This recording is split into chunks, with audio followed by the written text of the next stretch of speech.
Imagine, what if someone came up to you and said, the government would dump radioactive water into the ocean, and you would be like, the government would never do that. But as a wise man once said,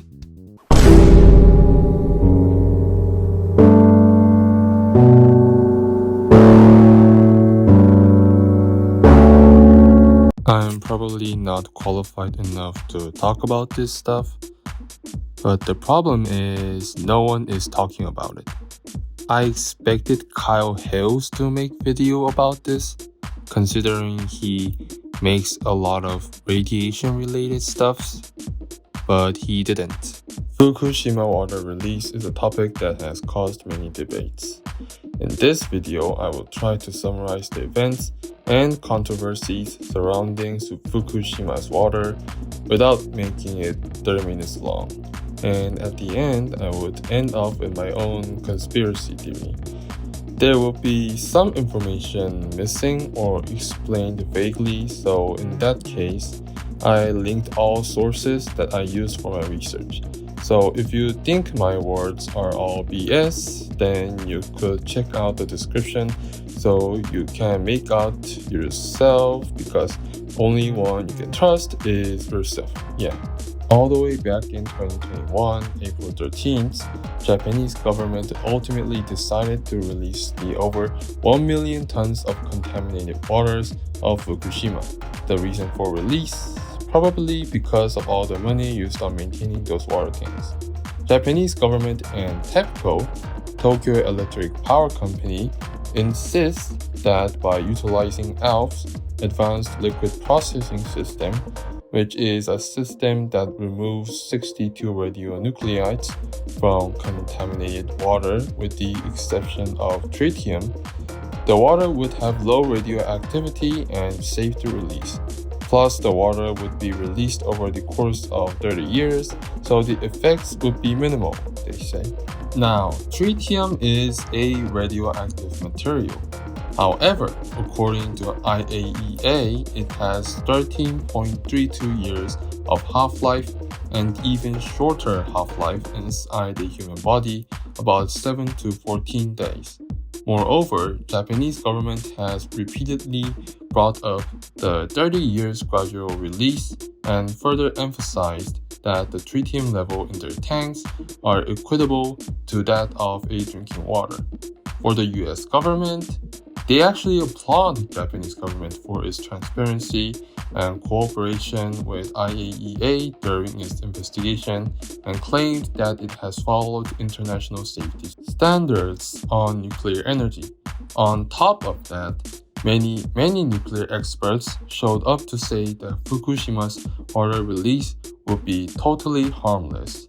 And on top of that, it is a common practice for nuclear power plants to release processed wastewaters containing tritium and other radioactive substances. So, is Fukushima water release safe? Well, considering other nuclear power plants also release wastewaters containing tritium, theoretically, there shouldn't be any issues with that, right? If tritium released by other plants had any noticeable negativity, then there should be more talks around it. And if ALPS is as good as it is proposed to be and Japan is doing its job, then there shouldn't be anything wrong with the release. So we're looking at IAEA's report on Fukushima's ALPS treated water. And I'm not an expert nor a science nerd, so I'm going to screw up on some parts. But let's read the part of the essay together. For sake of time, we're going to only look at the official summaries contained in the official report. During the mission, the task force received the full cooperation from counterparts in TEPCO and Midland, noted a commitment to the successful completion of the IAEA's review. So this backs up the statement made by the US government that Japan was fully transparent with the investigators. But then there is this weird line at the end of the report.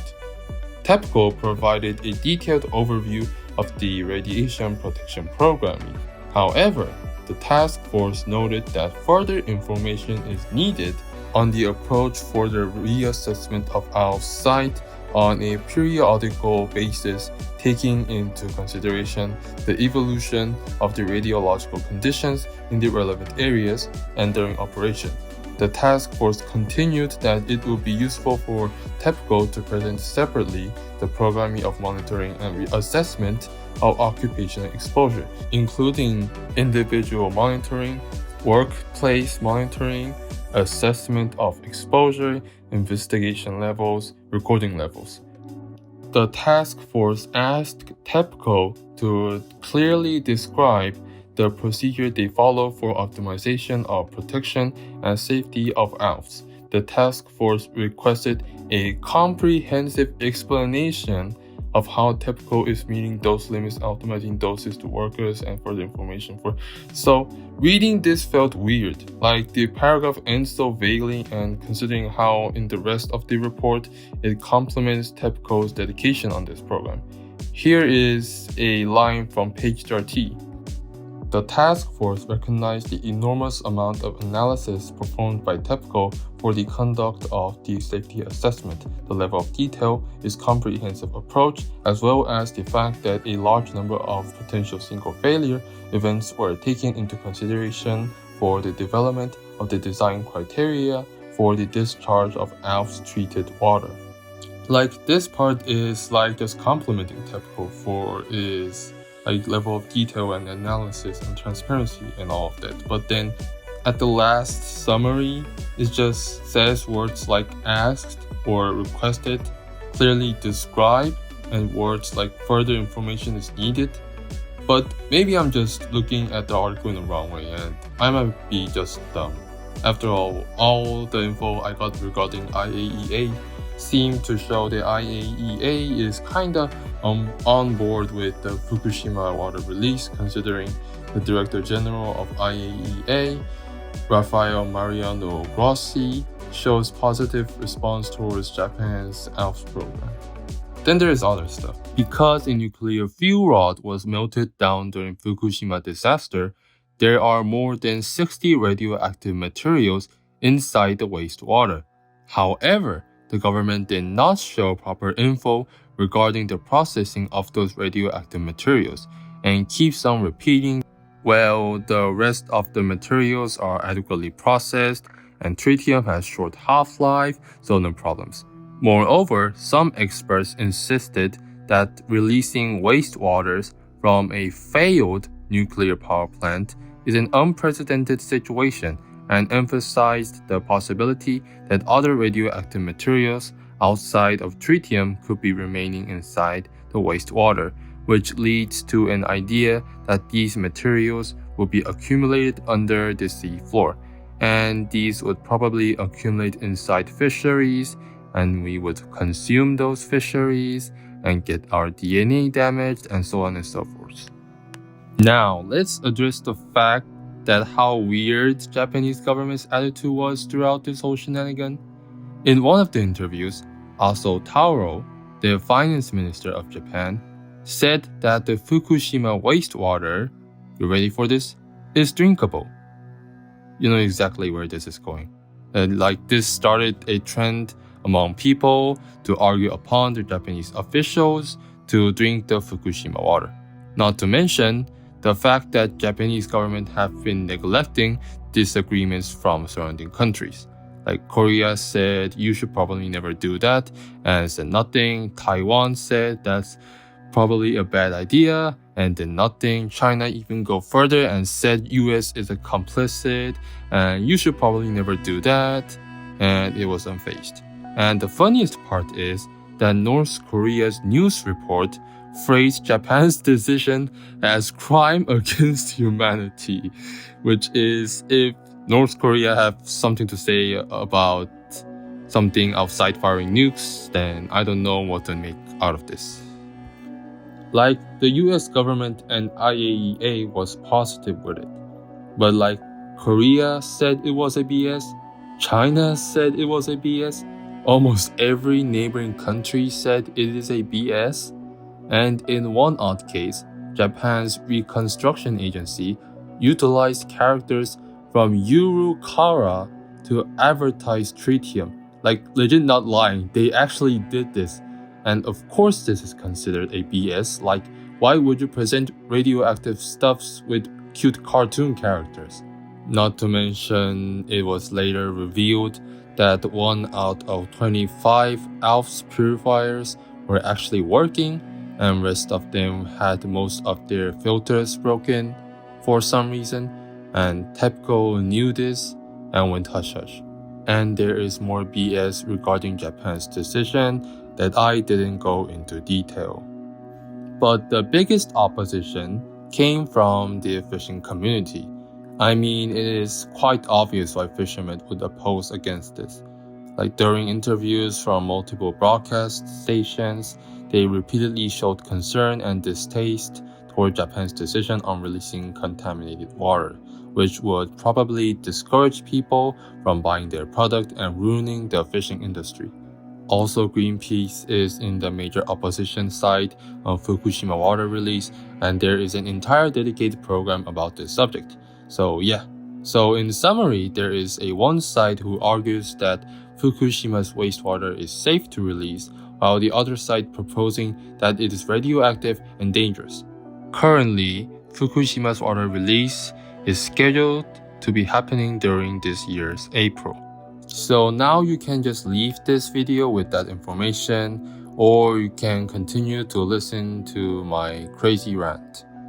Now, if you know anything about really any government in this world, they can be trusted, especially Japanese government, which is already responsible for controversies like Yasukuni Shrine and convicted war criminal, denying or editing imperialist history and illegal whale hunting. It is no stranger to weird conspiracies and hiding information from the public, like the government funds, plans, and executes whale harpooning projects and other stuff like dolphin hunting, and it routinely monitors areas where the hunting occurs.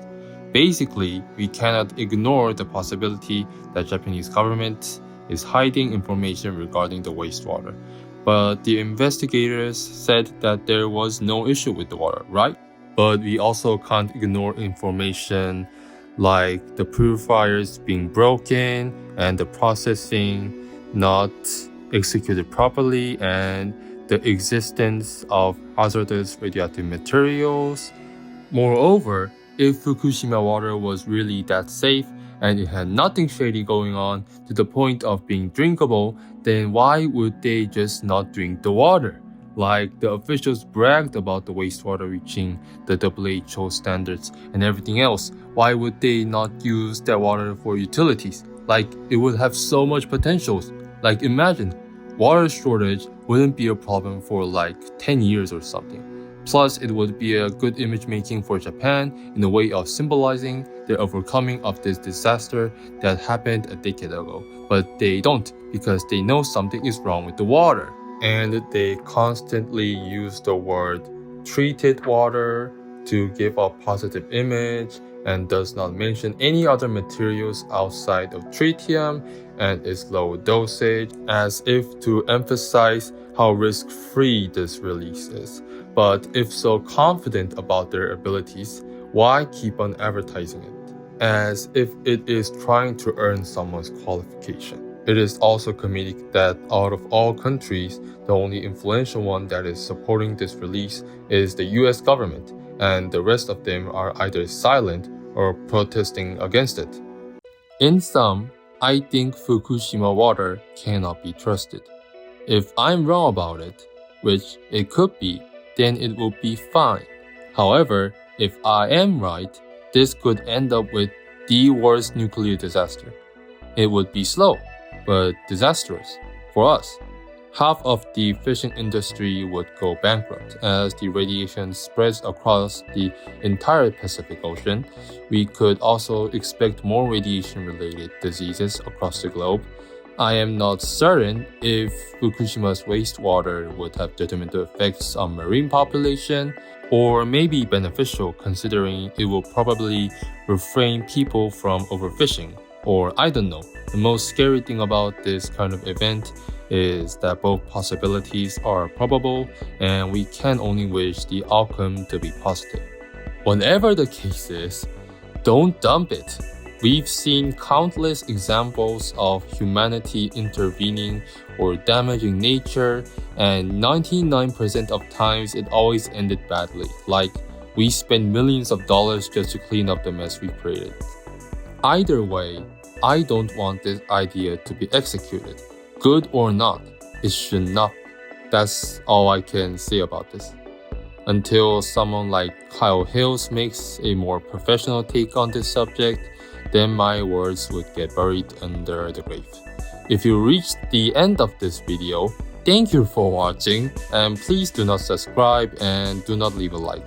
I literally uploaded this video just to raise awareness or something.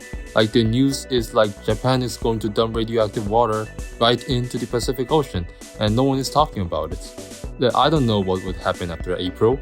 I'm not an expert or can see into the future, but that's it. I'm done with this video. Thanks for watching. Bye.